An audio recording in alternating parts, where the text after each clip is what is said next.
Chronic hip pain can creep up on you at any age, and if it lasts long enough, it feels like your life is over. We're conditioned to believe that arthritis and bad bone shapes and things that are ripping and tearing in our hips are the causes of our chronic hip pain.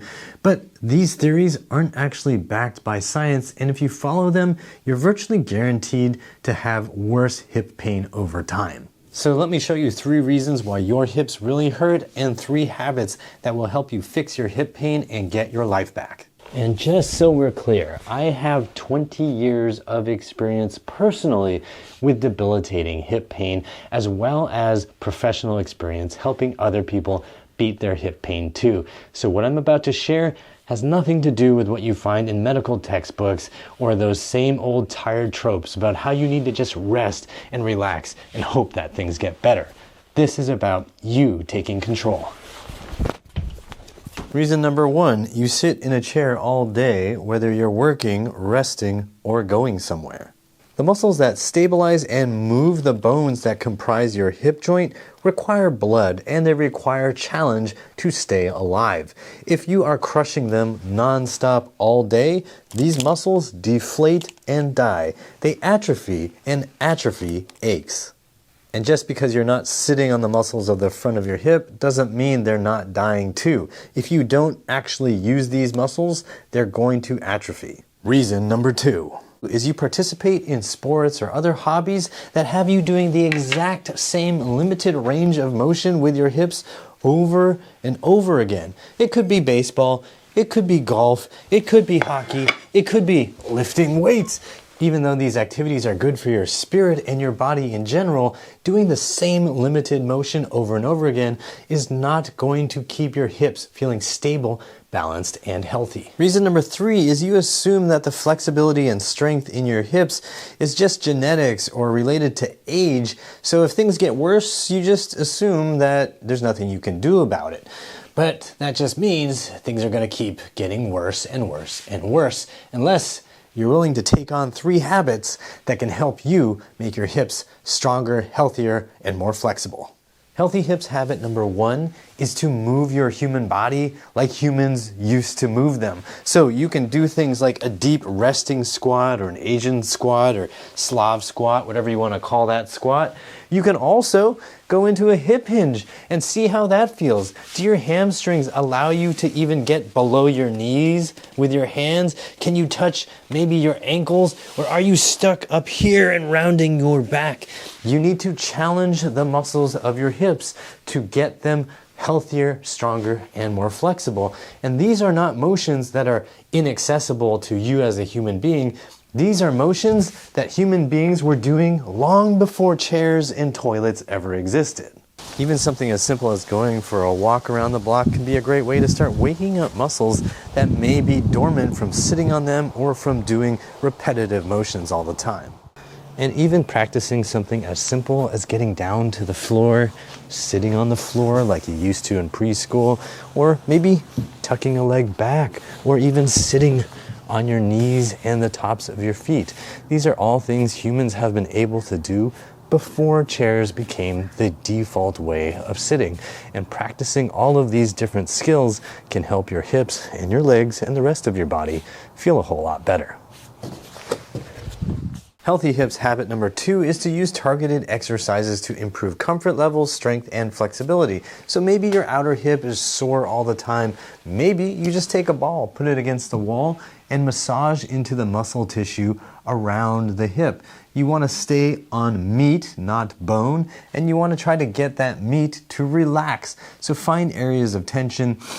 Breathe, stay calm, and do it for 1 to 2 minutes on each side, and spend a little extra time on whatever side feels like it's tougher, denser, and stiffer. Or maybe the front of your hip or your thigh feels super sore all the time. Well, you could just take a hard object like a softball and roll and massage that area. Stay on the meat, get it to relax.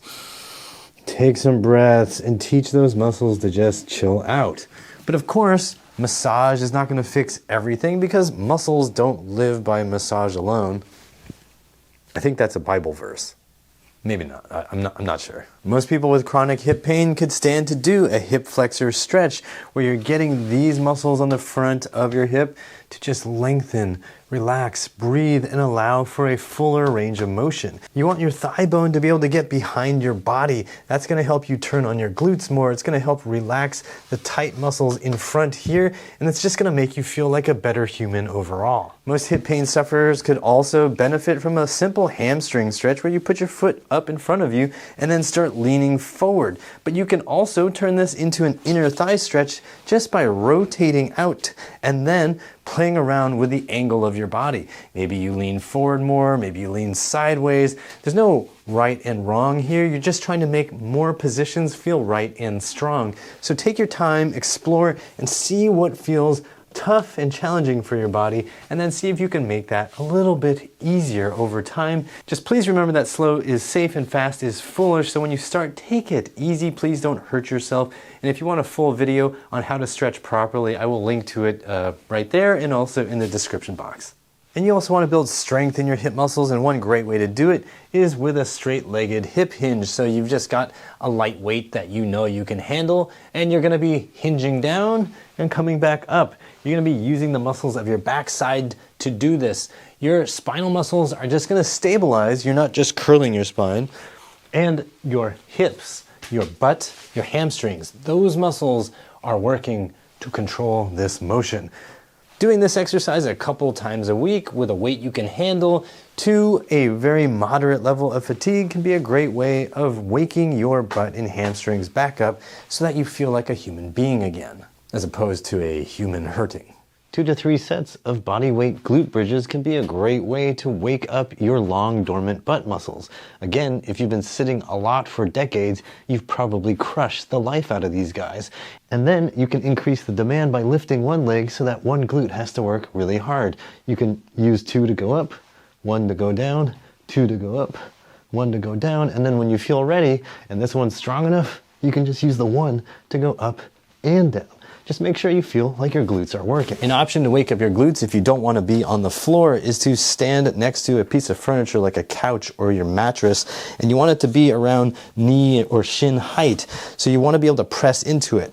This doesn't quite let me do it, so I can just stick a little cushion here, a little soccer ball, a pad, a sweater, whatever, and I'm going to be pushing into it like I'm driving into the wall with my knee. So notice that my knee is bent. As I'm pushing my knee into the wall, I'm actually feeling my glutes and hamstrings firing as they're digging my foot into the floor.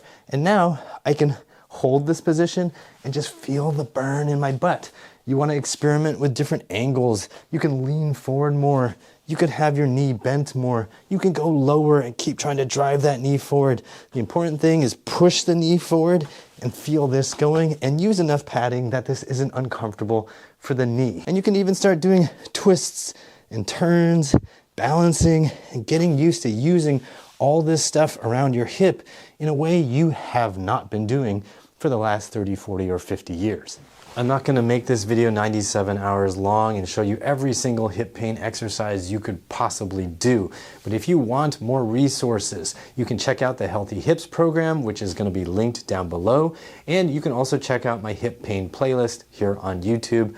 Both of them will help you with your hip pain. The Healthy Hips program is packed with follow-along workouts as well as troubleshooting ideas and strategies to help you zero in on what you need to fix your hip pain. Go check it out. It's going to be linked down there. Habit 3 is to stay inspired. Look for people who move in a way that you want to move. If you see somebody do something that looks hard, don't automatically think, no, I'm too old and stiff, I'll never be able to do that. Instead, think, maybe I could do that after a year of training or after 2 years of training. Maybe there is some set of steps I could take to get me to where that person is. And that is going to make a huge difference to what your body can do. But obviously this habit by itself is not going to fix your hips or make you move a whole lot better. You have to add some structure to habit number 2 to make sure things pay off. So let's talk about that now. I strongly recommend blocking out 10 to 20 minutes every morning to do something for your hips. Pick a few stretches, pick a few exercises that hit your weakest spots. And that's going to help you get some momentum and get your body feeling good for the rest of the day. Now, the results may not come right away, but as you do your exercises more and more, your hips are going to feel better and better over time. And I get it, for some people, setting aside the time in the morning is just not workable, so do it at night or spread it out through the middle of the day. Accountability can be really helpful training your body out of hip pain. Finding like-minded people who are on the same journey can be a wonderful way to support your progress. That's why I created the Feel Right Forum, and you can find more details on it at the link down below. You get access to community, exclusive content, and live monthly Q&As with me. And you can get a free month when you start the Healthy Hips program, which you'll find a link to down below. Remember that little bits of effort will add up over the long run, and your hips and your life will definitely improve. Let me know how you plan to change your approach to your hip pain by dropping me a comment down below. And did you know that you could improve your deep squat from the comfort of your own bed? I can show you how to do it in this video right here. And if you want to improve your toe touch, check this video out down here. Keep moving, and remember that pain sucks, life shouldn't.